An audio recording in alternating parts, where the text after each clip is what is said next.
আচ্ছা, তোর জামাটা বানানো সুন্দর হয়েছে, কিন্তু আমারটা অতটাও সুন্দর হয় নাই।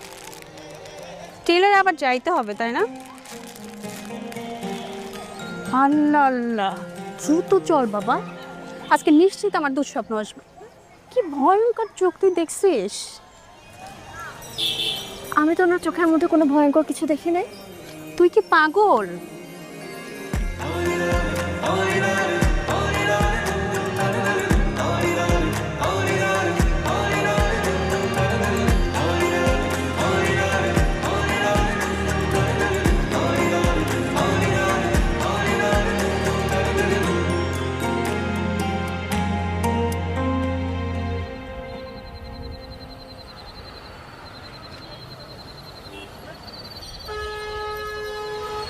কাকা, ও কাকা, কাকা।